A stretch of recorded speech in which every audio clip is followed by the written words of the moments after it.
பெருந்தலைவர் காமராஜர் குறித்து தரம் தாழ்ந்து பேசிய திமுக எம்பி திருச்சி சிவாவை கண்டித்தும் அவர் மீது நடவடிக்கை எடுக்க வலியுறுத்தியும் மயிலாடுதுறையில் அனைத்து நாடார் கூட்டமைப்பு சார்பாக கண்டன ஆர்ப்பாட்டம் நடைபெற்றது. இதில் 300க்கும் மேற்பட்டோர் பங்கேற்றனர்.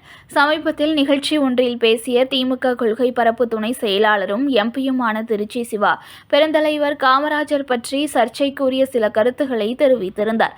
இதற்கு பல்வேறு தரப்பினர் கண்டனம் தெரிவித்துள்ள நிலையில் மயிலாடுதுறையில் அனைத்து நாடார் கூட்டமைப்பு மற்றும் மாயிரம் நாடார் உறவின் முறை தர்ம பரிபாலன சங்கம் சார்பில் கண்டன ஆர்ப்பாட்டம் நடைபெற்றது.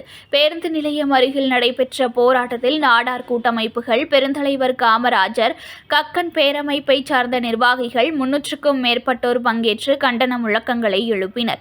காமராஜர் பற்றி தரைக்குறைவாக பேசிய எம்பி சிவா அவர்கள் மீது தமிழக அரசு நடவடிக்கை எடுக்க வேண்டும், திமுக சார்பில் கட்சி ரீதியான நடவடிக்கை எடுக்க வேண்டும், திருச்சி சிவா நிபந்தனையற்ற மன்னிப்பு கேட்க வேண்டும் என்பன உள்ளிட்ட கோரிக்கைகளை வலியுறுத்தி கண்டன ஆர்ப்பாட்டம் நடைபெற்றது.